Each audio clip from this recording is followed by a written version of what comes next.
മച്ചാമാരെ, heart attack വരാൻ high chances ഉള്ള കുറച്ച് ഫുഡ് ഐറ്റംസ് ഞാൻ പറഞ്ഞു തരട്ടെ.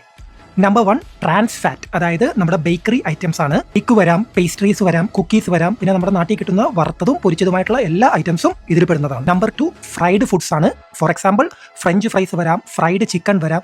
ഇതെല്ലാം നിങ്ങളുടെ ശരീരത്തിലെ ഇൻഫ്ലമേഷൻ കൂട്ടാൻ ചാൻസ് കൂടുതലാണ്, ഡിസീസിന് ഹൈ റിസ്ക് ആണ്. നമ്പർ 3 പ്രോസസ്ഡ് ഫുഡാണ്, അതായത് സോസേജ്, ബേക്കൺസ്, ഹോട്ട് ഡോഗ്സ്, ഈ ഐറ്റംസ് എല്ലാം ഹൈ റിസ്ക് ആണ്. കൂടാതെ തന്നെ സ്ട്രോക്ക് വരാനും ഹൈ ചാൻസസ് ആണ്. നമ്പർ 4 ഷുഗറി ആയിട്ടുള്ള മധുരമുള്ള ഡ്രിങ്ക്സ് ആണ്, അതായത് നമ്മുടെ സോഫ്റ്റ് ഡ്രിങ്ക്സ് ആകാം, പാക്കേജ്ഡ് ജ്യൂസസ് ആകാം. ഇതെല്ലാം കഴിക്കുന്നത് വഴി നിങ്ങളുടെ ശരീരത്തിൽ ഒബിസിറ്റി, അതായത് വണ്ണം വെക്കാനുള്ള ചാൻസ് കൂടുതലാണ്, ഡയബറ്റീസ് വരാനുള്ള ചാൻസ് കൂടുതലാണ്, അതുപോലെ തന്നെ ഹാർട്ട് അറ്റാക്ക് വരാനുള്ള ചാൻസും കൂടുതലാണ്. 5 കൂടുതൽ ഉപ്പ് കഴിക്കുന്നത്, അതായത് നമ്മുടെ സ്നാക്സ് ഐറ്റംസിൽ ഒരുപാട് ഉപ്പ് വരാം, പിക്കിൾസിൽ ഒരുപാട് ഉപ്പ് വരാം.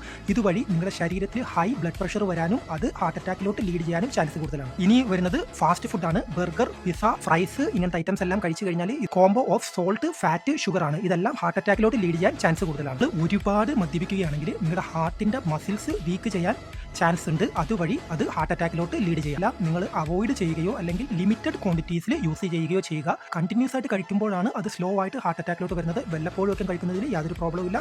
എല്ലാവരും ഹെൽത്തി ആയിട്ടിരിക്കുക. ഇനി ഇങ്ങനെയൊക്കെ കഴിക്കുന്നവർ എപ്പോഴും കുറച്ച് എക്സസൈസ് എല്ലാം ചെയ്ത് നിങ്ങളുടെ ഫിറ്റ്നസ് നല്ലപോലെ മെയിൻറ്റെയിൻ ചെയ്യാൻ നോക്കുക. വീഡിയോ ഇഷ്ടപ്പെട്ടെങ്കിൽ നിങ്ങളുടെ ഫ്രണ്ട്സിനൊക്കെ ഒന്ന് ഷെയർ ചെയ്ത് കൊടുക്കുക. നമ്മുടെ പേജ് ഒന്ന് ചെക്ക് ചെയ്തിട്ട് ഇഷ്ടപ്പെട്ട ഫോളോ ചെയ്യുക. Thanks for watching sailor fit foodie.